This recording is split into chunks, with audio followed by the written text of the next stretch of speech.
Ce qui a une place pour vous, c'est votre amour pour la ville de Dolisie. Alors on va arriver à un aspect de votre vie que beaucoup peut-être de la diaspora qui vous découvrent ne connaissent pas, c'est que vous avez été candidat à deux élections législatives 2007. en 2007 et en 2009. 2012. En 2012, pardon, du côté de Dolisie. Alors déjà, pourquoi? Qu'est-ce que vous a engagé en fait en tant que candidat indépendant? Bon, mais merci beaucoup. Vous savez, vous allez remarquer avec moi que je suis clairement l'activité politique. J'essaie d'étudier un tout petit peu le Congo politique, le Congo historique. J'essaie moi aussi de contribuer autant que faire se peut de la construction de cette république que nous avons tous à construire. Et j'ai pensé que le lieu idéal pour faire avancer mes idées, c'était l'Assemblée. Et d'ailleurs, pour votre gouvernement, je n'ai jamais été candidat au local. Et je vous dis qu'en 2007, il y a eu les locales en 2008, je n'ai jamais été candidat. En 2012, il y a eu des locales. En 2014, je n'ai jamais été candidat. Ça ne m'intéresse pas le mandat local parce qu'il n'y a pas de traçabilité. Quand vous êtes un élu local, écoutez, vous avez un maire qui est à la fois président du conseil et à la fois président, en fait, il est à la fois législatif et exécutif. Je trouve que c'est du flou, et ça ne m'intéresse pas. Et je pense que l'Assemblée nationale, c'est quelque chose de noble. Et j'ai toujours pensé arriver à l'Assemblée en venant de Dolisie parce que je suis natif de Dolisie. Et ma fierté d'appartenir à Dolisie, c'est que Dolisie, c'est la ville de personne. Personne ne peut vous dire que les Dolisiens n'ont pas d'originaire, que les gens ne vous trompent pas. Dolisie est né en 1934 seulement. Donc après le chemin de fer. Oui, après l'Oudima, après Kimongo, après tous les districts du Congo. Et Dolisie porte bien le nom de son créateur, Albert Dolisie, qui est un colon, cheminot, qui pensait qu'il fallait mettre en place une ville à la sortie du Mayon, qui permettra aux gens de respirer. Aujourd'hui, vous, en vous positionnant en fait à Dolisie, outre le fait que vous y soyez né, qu'est-ce qui vous a motivé concrètement? C'est-à-dire que vouliez-vous apporter à cette ville? Parce que Dolisie est une ville stratégique du Congo. Dolisie fait frontière à 3 pays, à l'Angola, à la RDC et au Gabon. Dolisie, si les gens essaient de comprendre son côté stratégique, peut être le plus grand marché d'Afrique centrale. D'ailleurs, dans le cadre, je pense, du NEPAD, il y a bien une route qui quittera le Gabon, qui passera par la route nationale numéro 3, donc qui quittera la frontière du Gabon, qui passera par Kibangu, Louvakou, qui arrivera à Dolisie, et la même route ira jusqu'à la frontière de l'Angola et jusqu'à la frontière de la RDC. Pour moi, Dolisie, on pourrait faire de ça un Dubaï. Dolisie n'a pas les mêmes problèmes que Brazzaville et Pointe-Noire. Dolisie n'a pas de problème d'environnement. Dolisie n'a pas de problème de salubrité. Dolisie n'a pas de problème d'agriculture. Finalement, vous avez choisi la facilité alors? Non, peut-être pas la facilité, non. J'ai voulu peut-être apporter à Dolisie ce que Dolisie m'a donné. J'ai fait l'école primaire à Dolisie. J'ai fait mon école primaire dans une école où il n'y avait que 6 classes. Nous ne savions pas que nous étions peut-être un cas assez isolé dans une ville, école 6 classes. Et cette école-là a été construite par un particulier qu'on appelait Gabriel Mboukou. Nous étions en plein mono, en plein marxisme, là où c'était la tendance de donner au nom d'école Odi Aenda, Moussa Eta, Karl Marx. Mais là, on a donné le nom de Gabriel Mboukou parce que ce monsieur a donné l'espace et a construit cette école et a donné à l'État. Et nous étions là-bas, comme nous n'étions pas nombreux, comme une sorte de famille, et nous avons été formés. Et je pense que Dolisie, je lui dois beaucoup, et j'ai voulu donc, et je veux d'ailleurs, ce n'est pas au passé, je veux lui restituer ce qu'elle m'a donné. Parce que Dolisie est une spécificité purement congolaise que les gens ne connaissent pas. D'abord, je vous ai dit que Dolisie, c'est la ville de personne. C'est la ville créée par le colon, et le colon a mandaté un certain nombre de chefs tribaux pour venir créer la ville de Dolisie. Du coup, Dolisie est la seule ville au Congo sans tribalisme où les quartiers sont à consonance ethnique. Mais ça n'a jamais posé de problème. Vous avez un quartier Balumbu, vous avez un quartier Bakongo, vous avez un quartier Bateke, vous avez un quartier Babembe, vous avez un quartier Bassoudi, un quartier Batsangi, un quartier Bakuni. C'est comme ça et Dolisie a toujours vécu en bonne intelligence. Je pense que c'est au contraire un modèle d'intégration que Dolisie peut vendre à une autre partie du Congo. Et peut-être essayer de pousser cela pour expliquer aux gens que ceux qui sont passés à Dolisie, quelle que soit leur origine ethnique, seront toujours attachés à quelque chose. Le président de la République, M. Denis Sassou Nguesso, est passé par Dolisie, il est fier de donner son appartenance. M. Ayos est passé par Dolisie, il est fier de revenir aider Léopard pour que Léopard aille un peu plus de l'avant, ce qui est en train d'être fait. Donc je pense que Dolisie est très attachant. Pour nous qui sommes des natifs de Dolisie, qui avons grandi là-bas, il y a tout ce côté vraiment très attachant, qui n'a rien à voir avec la tribalité. C'est différent avec d'autres villes. Si vous allez en Caille, on va vous dire, bon, mais en général, c'est des Bakamba, et peut-être Badondo, et puis tout. Non, Dolisie, c'est carrément cosmopolite, et c'est la ville de personne. Voilà, donc j'ai voulu, moi aussi, je veux d'ailleurs, apporter à Dolisie ce que je dois à Dolisie, et essayer de pousser à Dolisie. Vous savez, Dolisie a un certain nombre de savoirs. Les gens de Dolisie ont le savoir que d'autres n'ont pas. J'ai fait beaucoup de fois la route du Nord, j'ai remarqué qu'au nord du pays, on ne connaît pas comment rougir de la brique. Dolisie, c'est séculaire, c'est un savoir séculaire. Vous ne pouvez pas faire des briques en terre sans les rougir. Vous comprenez? Ce sont des savoirs qu'on peut apporter auprès des autres. Dolisie n'a pas les mêmes exigences en termes de construction que Pointe-Noire et Brazzaville. Dolisie se construit avec des briques agglo. D'ailleurs, entre autres, laissez-moi, M. Makosso, vous expliquer. J'ai dit, quand le colon est arrivé, il a construit le Grand Hôtel, la gare de Dolisie, le buffet de la gare, et un certain nombre d'édifices publics avec la terre cuite. Nous avons pris le relais, nous avons construit le marché de Dolisie, la gare routière, et un certain nombre de choses, peut-être pas la gare routière, je pense le marché, le stade avec les briques agglo. Tout le monde sait que ce qui est difficile à Dolisie, c'est le sable. Le blanc qui vient de loin valorise le matériel local. Nous qui venons ici, comprenons, nous voulons, comment on appelle ça, développer en ne tenant pas compte de ça. Ça fait quoi? L'administration de Dolisie n'a pas suffisamment enrichi les Dolisiens. Imaginez, si c'était fait avec la brique cuite, les Dolisiens auraient vendu peut-être 10 millions de briques. Et si une brique coûte 25 francs ou 30 francs, mélangée fois 10 millions, quelle richesse serait restée là? Moi, c'est contre ces petites erreurs stratégiques que j'ai lutté et j'ai pensé que Dolisie devait arriver. Et nous avions, quand nous grandissions à Dolisie, nous avions une certaine façon de voir les choses. Donc ça veut dire qu'aujourd'hui vous partagez un esprit dolisien. En fait. Ah oui, absolument. Et ma dolisianité, comme j'ai dit, va au-delà de l'ethnie. Moi, en étant à l'école primaire à Dolisie, le maire que j'ai connu, c'était M. Gatsoni Koulayoka, paix à son âme. Pourtant, il était de la cuvette. Mais je vous dis, vous pouvez essayer de faire un sondage. C'est un maire qui était aimé, apprécié. Et nous allions désherber chez lui de gaieté de cœur. Il y avait un militaire, je sais. C'était un bon pionnier finalement. Oui, j'étais un très grand pionnier. Oui, j'ai passé la promesse 3 ou 4 fois. Je connais même tous mes articles de l'ordre du pionnier. Si on ne va pas les citer. Je vais vous bien entendu. Oui, non, mais... Et c'était comme ça. Nous avions un officier, en ce temps il était lieutenant, je ne sais pas s'il est encore en vie, le lieutenant Onzemba, mais qui n'était pas de Dolisie. Et quand il n'était pas là pendant le défilé, tous les Dolisiens n'étaient pas d'accord. Donc je pense que Dolisie est une ville assez spéciale. Et je pense que Dolisie a plein de choses à enseigner à tout le Congo. Parce qu'au Congo, vous savez, malheureusement, les gens ne se rencontrent pas, ne se connaissent pas. Mais Dolisie, les gens se rencontrent depuis longtemps et puis ils se connaissent un peu mieux. Alors, en attendant que Dolisie nous enseigne, que nous prenions ces enseignements de ce côté-là, j'aimerais juste comprendre. En 2017, le Denis Sassou Nguesso a annoncé qu'il y aura des législatives. Seriez-vous encore candidat? Ce qui compte pour moi, ce n'est pas la date. Que ce soit en 2100, en 2080, ou même cette année-ci. Vous gagnez au moins, parce que s'il faut se présenter chaque fois et qu'on ne gagne pas, on peut aussi blaser. Oh, non. Par contre, je sais que je ne gagne pas parce que ce n'est pas parce que je suis mauvais, mais je ne gagne pas parce que le logiciel politique, le logiciel social a été dévoyé.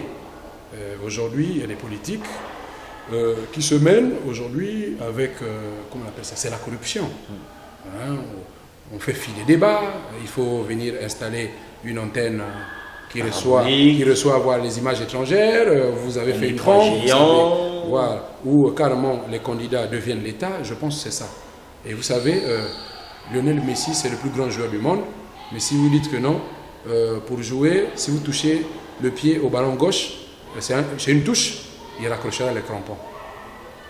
J'espère que vous êtes en train de comprendre ce que je suis en train de vouloir dire. Vous pouvez être très bon, vous pouvez être sérieux, vous pouvez être porteur de projet, mais si vous venez dans une conditionnalité ou dans un environnement où votre façon de faire, votre modus operandi ne trouve pas l'assentiment du peuple, c'est à vous de, comment on appelle ça, de vous habituer, de vous adapter. Et cette adaptation demande ce que vous n'avez pas, l'argent.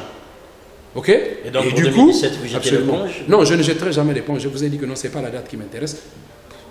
À la prochaine élection, parce que je ne vais pas rentrer dans les polémiques, à la prochaine élection, je serai candidat à Dolisie.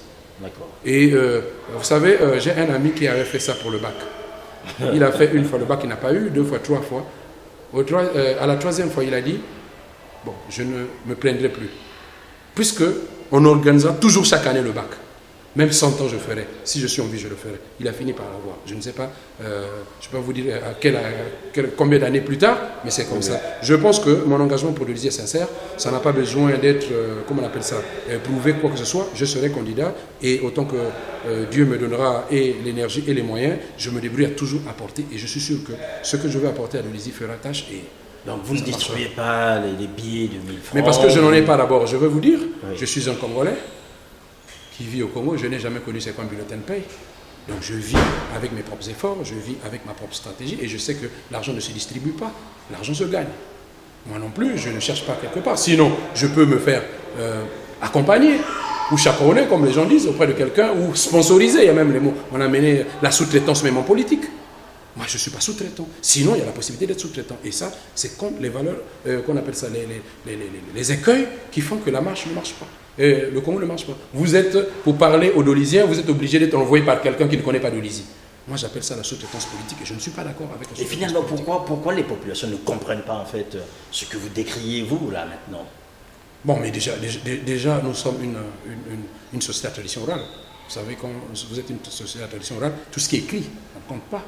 Est-ce que vous pouvez faire comprendre à un Congolais, la Constitution, a-t-il déjà lu la Constitution, combien d'articles par-ci, par-là? C'est ça en fait, nous prenons les débats des intellectuels, de ceux qui ont été à l'école, nous voulons faire partager ça à la majorité des Congolais qui ne vont pas à l'école. Vous savez, si je vous pose la question, comment, il y a des Nzonzi, oui, les Nzonzi c'est lesquels? Ben, c'est des gens qui arrangent les problèmes. Est-ce que c'est écrit quelque part? Non. Mais ils font comment? C'est intuitif. Chez nous, nous avions vécu dans nos royaumes, dans nos chefferies, nous avons vécu sans quelque chose d'écrit. Je vais vous dire, en termes de droit, nous n'avions pas dans notre système de coercition, par exemple, les peines de privation de liberté. Nous ne connaissions pas la prison, c'est quoi? Ce sont les Occidentaux qui nous ont mis la prison. Mais ça ne veut pas dire que là-bas, nous n'avions pas notre façon à nous de réglementer. Tout le monde connaissait la loi, tel qu'on essaie dans la loi. La loi, on ne l'apprenait pas, on n'allait pas à la faculté de droit comme aujourd'hui, avec comment on appelle la culture occidentale chez nous. Tout le monde savait que quand tu es le plus vieux, qui reste au village, qui n'est pas allé au village, tu restes le chef du village. On n'a pas besoin de te présenter les enfants. Tu as la sécurité de tous les enfants. Quand tu prends la femme de quelqu'un, tu payes le boukali. Quand tu voles auprès de quelqu'un, bébé, tu dois travailler pour lui. Donc tout le monde connaissait la loi. Peut-être qu'il faut revenir à ses fondamentaux, sans pourtant tomber dans l'enzobie, c'est-à-dire essayer de partager aux Congolais le vivre ensemble. Il faut que le Congolais de Nzambi se rende compte qu'est-ce qui le lie avec le Congolais de Bétou, avec ceux de Soanké, avec ceux de Lonelaka qui sont dans les quatre coins de la République. Il faut que les gens se rendent compte que moi j'ai quelque chose à gagner en étant Congolais. C'est ça le problème. Faisons que la congolité soit attractive. Soyons que la fierté à être Congolais, ce n'est pas juste regarder la télé Congo ou juste regarder l'hymne, les diables jouer. Mais que si vous faites quelque chose de bien, du fin fond de votre forêt, du fin fond de vos plaines, vous serez rétribué comme on l'a fait avant. Si les Occidentaux sont venus, ils ont trouvé, comment on appelle ça, les Lissouba qui ne vivaient pas à Brazzaville, les Sassou Nguesso qui ne vivaient pas à Brazzaville, les autres, tout. Pourquoi aujourd'hui, entre nous, on ne peut pas aller là-bas? Malheureusement, nous avons tendance à penser que le Congo, c'est Brazzaville. Et dans une moindre mesure, point noir. Moi, je suis pour un tout petit peu ça. Sinon, ben moi, j'ai fait le collège à Chikaya et le lycée Karl Marx. Je pouvais dire aussi que je suis Ponténégrin. Je suis beaucoup plus pédiple que le lycée. Mais peut-être que j'ai voulu vendre ce côté pour dire qu'on peut partir du bas pour venir vers la ville. Et je pense que le Dolisie a cette capacité de vouloir. D'ailleurs, vous trouvez aujourd'hui, Léopard, c'est aujourd'hui une équipe de Dolisie qui fait la fierté de tout le Congo, bien entendu. Donc voilà un peu ce que je peux dire par rapport à ça. Voilà. Willy Ngoyi, quand on vous entend, vous nous donnez l'impression d'un homme qui aujourd'hui, pas seulement une impression, mais qui se soucie du Congo dans ses différents aspects. Vous avez décrit plus ou moins, vous nous avez dépeint en fait un Congo qui a besoin de se rassembler, de se parler, de dialoguer. Aujourd'hui, il y a l'autre Congo qui est de l'autre côté, dont on parle peu, souvent en termes peu élogieux, c'est la diaspora. Aujourd'hui, quand vous dites à quelqu'un que vous êtes de la diaspora ici à Brazzaville, on vous regarde avec des yeux écarquillés, c'est comme si vous avez commis un crime. Vous, aujourd'hui, comment percevez-vous l'apport de la diaspora dans l'environnement sociopolitique aujourd'hui au Congo? Mais la diaspora est une chance pour le Congo. Est-ce que tout le monde en est conscient? Ben, est-ce qu'on a besoin que tout le monde en soit conscient pour qu'on comprenne? C'est ça le problème. Il y a un proverbe, je crois, ouest-africain, j'ai appris ça à Dakar, qui dit que un jeune qui a beaucoup voyagé est plus sage qu'un vieux qui n'a jamais voyagé. Peut-être qu'il ne faut pas prendre la diaspora dans le sens primaire du terme, parce qu'une grande partie des gens, effectivement, qui ne comprennent pas la diaspora, ils pensent que ce sont des opposants politiques qui ne se retrouvent pas ici, sont allés en France pour faire des fronts. Mais on devient membre de la diaspora pour plusieurs raisons. On peut aller pour des besoins médicaux, parce qu'ici, il n'y a pas...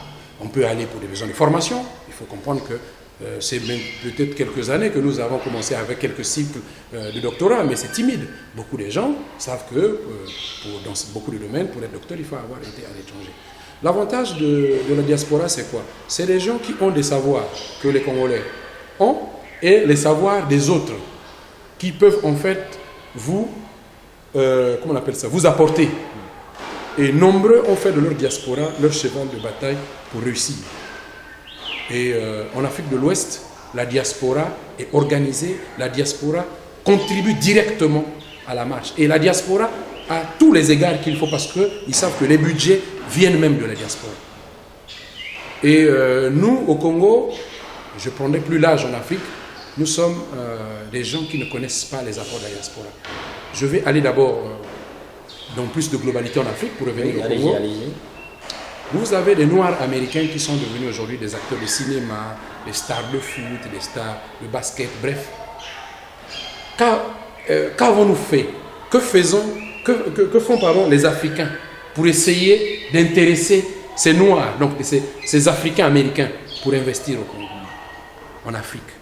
Et je pense qu'on ne fait absolument rien. Au contraire, quand nous les faisons revenir ici, on les fait revenir déjà avec l'esprit, comment on appelle ça, comment on appelle ça? On les a déjà déifiés. Vous avez vu quand Eken est venu ici. Ah, voilà tout. Moi, je pense, le jour que nous comprendrons la force de la diaspora ne se limitera plus jamais seulement comme en France. Nous avons des Congolais qui sont en Namibie, en Afrique du Sud, aux États-Unis. Nous avons des Américains qui veulent aider le Congo parce qu'ils sont noirs. Les gens veulent mettre de l'argent. En 1993, il y a eu le pasteur Sullivan qui a créé le sommet africain-américain. L'objectif, c'était ça. Comment faire que les Africains américains puissent investir en Afrique? Et ça a capoté toujours par la faute des Africains. Il y a eu un premier sommet à Dakar en 1993 et puis plus rien.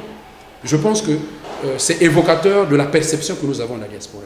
Beaucoup de gens qui ont des CDI, c'est ça, c'est ceux qui ont peur de la diaspora. Alors moi, ça fait déjà 15 ans que je suis ici. Si un type de la diaspora, il vient ici avec mon cursus, il va prendre ma place.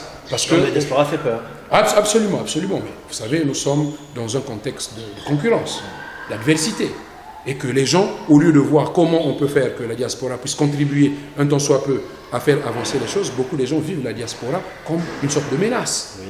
Et les gens pensent que la diaspora, ils se sont tellement occidentalisés, ben ils ne vont plus m'appeler Yaya, ils ne vont plus respecter quoi que ce soit, parce que là-bas, on appelle Jérôme, il n'y a pas de papa, il n'y a pas de ceci, là, tout. C'est ce que les gens pensent, qu'une fois qu'il a séjourné en France, ben, il devient français, il n'a plus de repères ici. Et les gens ont même peur, on dit non, écoutez, si nous le responsabilisons, il est fort probable qu'il puisse nous apprendre ce que nous ne voulons pas apprendre. C'est un tout petit peu ce côté. Curieusement, nous sommes les mêmes qui repartons auprès de la diaspora des autres pour les faire revenir ici. Suivez mon regard, nous sommes aux Jeux africains. Il y a un certain nombre de diasporas non congolaises qui sont ici.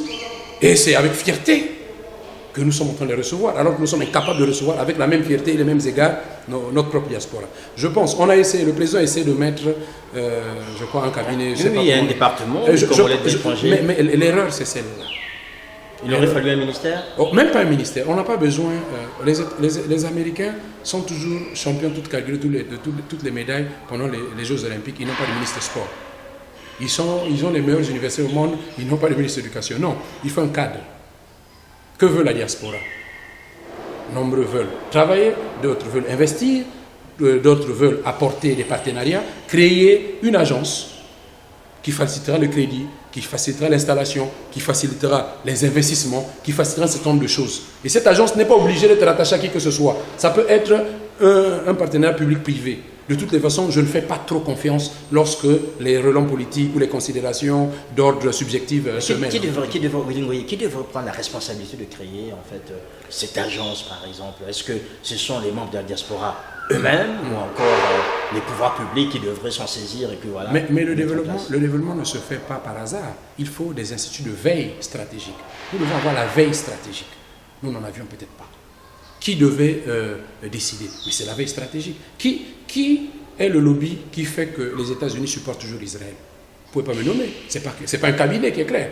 C'est un certain nombre de groupes de pression. Il y a des églises, il y a des synagogues, il y a ceci, il y a des entreprises. Vous comprenez? C'est dans ce contexte-là que nous devons organiser cela. Mais puisque le président avait pensé qu'il fallait organiser dans ce contexte-là, c'est déjà bien. Maintenant, est-ce que c'est évalué? Est-ce que la diaspora connaît? Est-ce que la diaspora, toute la diaspora est prise en compte? Parce qu'une diaspora en RDC, une diaspora au Gabon, la diaspora, ce n'est pas les Congolais qui vivent en France. Même si... Est-ce que vous pensez que les Congolais de France caporalisent en fait ce terme diaspora? Parce que toute l'attention est tournée vers Paris par rapport à d'autres oui. En tout cas, sans fioriture, c'est comme ça. Mais c'est normal parce que ça semble être là où il y a plus de Congolais. Et il y a beaucoup de Congolais qui sont binationaux, il y a beaucoup de Congolais qui ont beaucoup de savoir là-bas et qui devraient les transmettre. Je suis pour le partage d'expériences et de connaissances. Et je pense que, vu de ce point de vue, la diaspora est une chance inouïe pour nous. Et je ne vois pas en quoi un Congolais qui rentrerait pour aider son pays ne devrait pas avoir certaines facilités. Peut-être pas que je n'attende pas à ce qu'on leur donne de l'argent, qu'on les loge, mais qu'ils retrouvent là où il peut essayer de se mouvoir. Regardez, tenez, il y a une dame de la diaspora qui était au Congo ici, qui a essayé de se débrouiller dans l'humanitaire, dans l'associatif. Mais quand il est reparti à Paris, il vient de publier sur sa page Facebook qu'elle est surprise que les grêles au Congo, c'est une seule personne, et qui n'est pas de nationalité congolaise, qui en a l'exclusivité de la vente. Voilà ce qui casse. On ne peut pas acheter ailleurs, on ne peut pas apporter, sinon, voilà les mesures qui font que la diaspora ne se retrouve peut-être pas. Vous pouvez venir au Congo, vous avez tel, vous voulez investir dans tel. Oh non, c'est déjà réservé. C'est ça, effectivement. Quand vous donnez des exclusivités aux gens, mais écoutez, la concurrence est biaisée. Donc ça signifie qu'en fait, c'est au pouvoir public d'organiser plus ou moins, d'ouvrir toutes ces portes. Absolument. Et je suis de ceux qui se disent que le responsable numéro 1, c'est les pouvoirs publics. Peut-être que vous n'avez pas, il y a une question d'actualité sur le bac. Oui. Ce sont les pouvoirs publics. Ce n'est ni les parents, ni les étudiants. Chacun de nous a son niveau de responsabilité, mais c'est au pouvoir public qui reçoivent de l'argent public pour ça. C'est eux qui doivent réfléchir pour comment faire que l'école marche mieux. Nous avions été à l'école sous Antoine Lingaoba, qui était ministre de l'Éducation nationale. L'éducation marchait très bien. Il y avait des livres pour l'école, il y avait tout le monde, il y avait l'émulation nationale. J'ai toujours lu des livres, j'ai été pionnier, vous avez dit, j'ai toujours été primé, j'ai appris à nouer la cravate à l'école, j'ai appris à faire des lacets à l'école, les signes de piste, le système, tout, à lever, comment on appelle, saluer les couleurs, un certain nombre de choses, tout. La morale à l'école, le respect des aînés à l'école, tout. Mais si l'école là n'existe plus, les enfants... Finalement, si je entends bien, Willy Ngoye, pour vous, le mono, c'était mieux avant. Oui et non. Oui, parce que quand nous le comparons avec la qualité de la vie aujourd'hui, je pense que le mono était mieux. Non, parce que le régime monolithique ne marche pas. Il faut laisser aux gens la possibilité de comprendre, de dire ce qu'ils pensent et essayer de laisser les gens s'exprimer dans la diversité. Je pense que c'est comme ça. Alors cette expression diverse, on vous l'a entendu, vous l'avez bien saisi tout à l'heure. Vous dénonciez en fait ce Congo qui se referme, tout ce qui est tribalité. Aujourd'hui, on sent, puisqu'on évoque la diaspora, du côté de la diaspora, tout un discours qui arrive, qui est aujourd'hui porté par certains acteurs de premier plan, un peu comme Kovalan Tibina, qui mettent aujourd'hui en première ligne la tribalité. Est-ce que vous pensez que là, on arrive en fait à quelque chose qui permettrait aux Congolais de prendre conscience que finalement la tribalité peut être quelque chose à partager ou encore qui permettrait plus ou moins de résoudre les rancœurs qui existent aujourd'hui entre les Congolais? Bon, mais déjà, je ne partage pas ce point de vue. Je pense que nous n'avons qu'une seule citoyenneté, c'est la citoyenneté congolaise. La tribalité, ce n'est que nos origines, un tout petit peu le corps. Le corps, tout le corps, c'est le Congo, et les membres sont les départements et les origines. Et si vous coupez un bras, ben, vous avez estropié le corps. Donc, si vous donnez la possibilité à une certaine tribu, ou comment on appelle ça, à une tribu, groupe ethnique de faire ceci, cela. Mais je pense que c'est la frustration. Je comprends les gens qui pensent comme ça, ils sont frustrés, mais je pense que ce n'est pas comme ça qu'il faut aborder la chose. Moi, j'avais fait une petite réflexion. J'ai fait une petite réflexion sur le Sénat. J'avais pensé que pour moi, le Sénat devait rester et qu'on ferait du Sénat une chambre ethnique.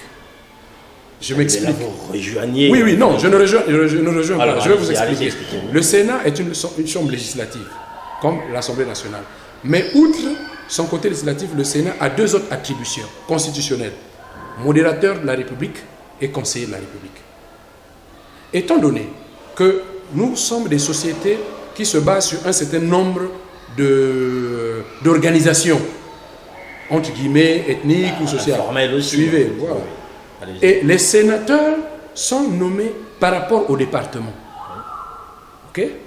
Alors, je pensais que peut-être, en fait, c'est une proposition, que au lieu de voter pour des vieux que les populations ne connaissent pas parce que le vote est indirect, donc c'est vraiment pas trop légitime, j'aurais souhaité qu'on essaie de reconsidérer l'origine du Congolais. La personne appartient à la famille au clan, le clan à la tribu et la tribu à l'ethnie.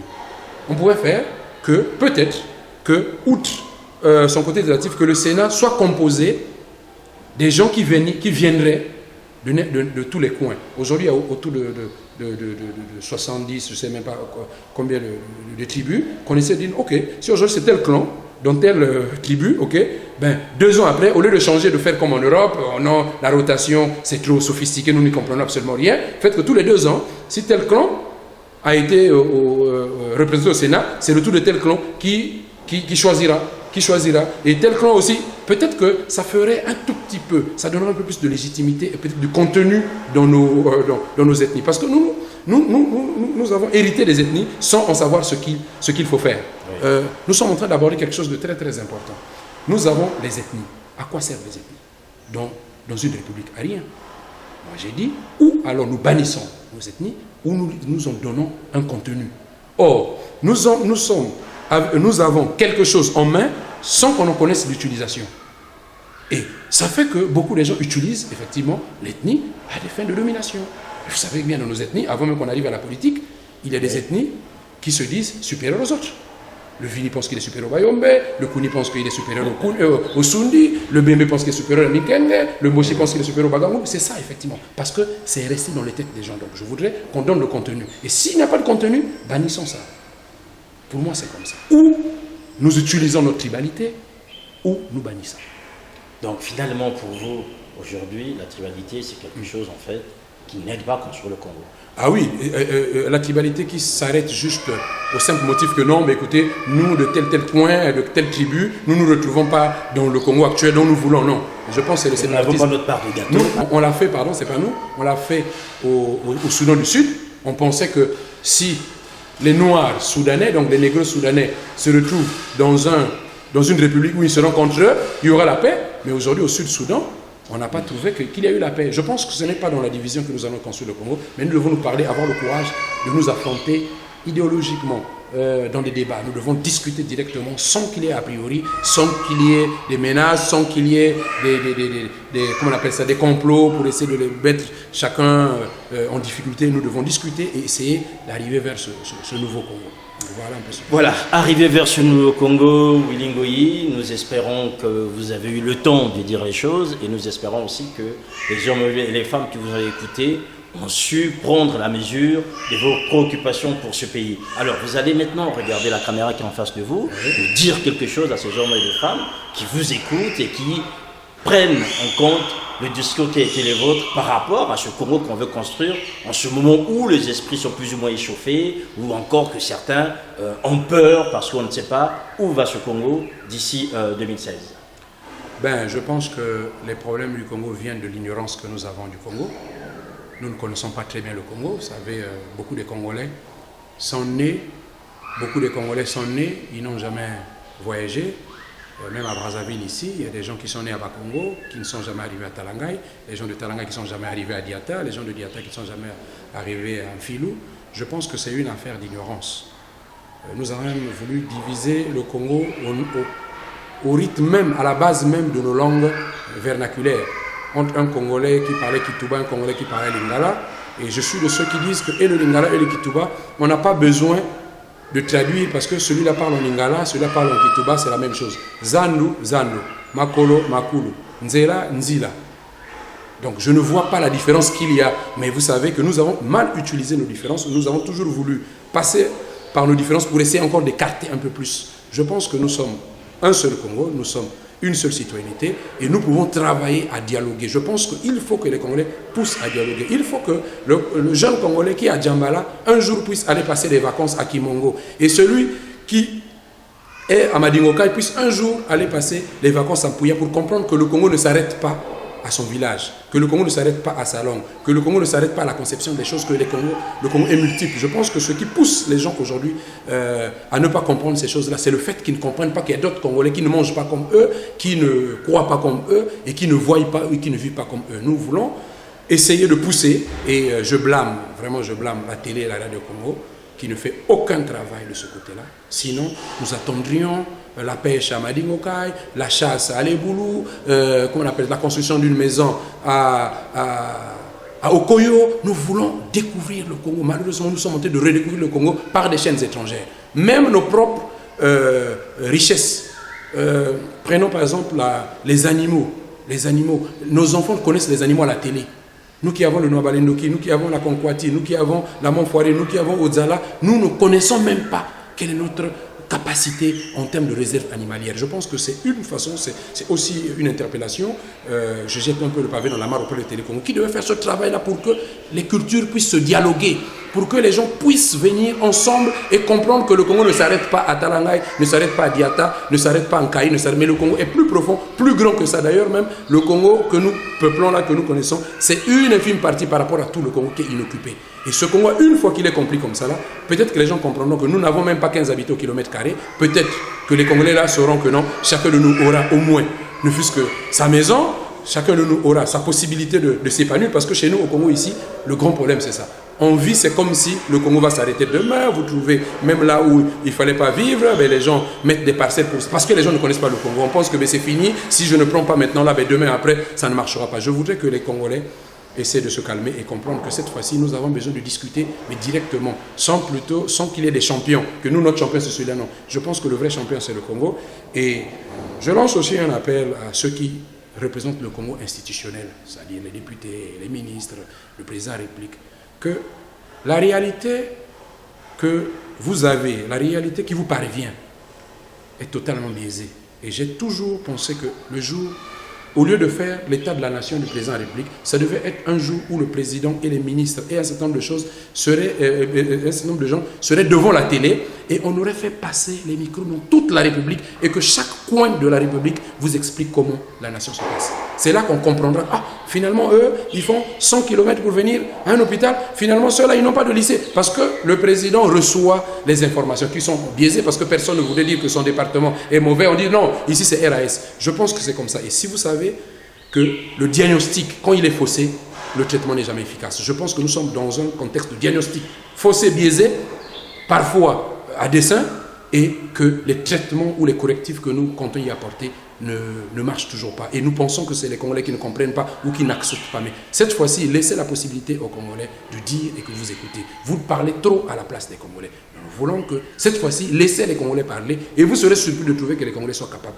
de faire quoi que ce soit. Voilà ce que je pouvais dire comme dernier mot. Merci. Voilà, mesdames et messieurs, c'est avec ces mots encourageants de Willy Ngoyi que nous allons vous quitter. Willy Ngoyi, merci d'avoir répondu à cette invitation. C'est moi qui vous remercie.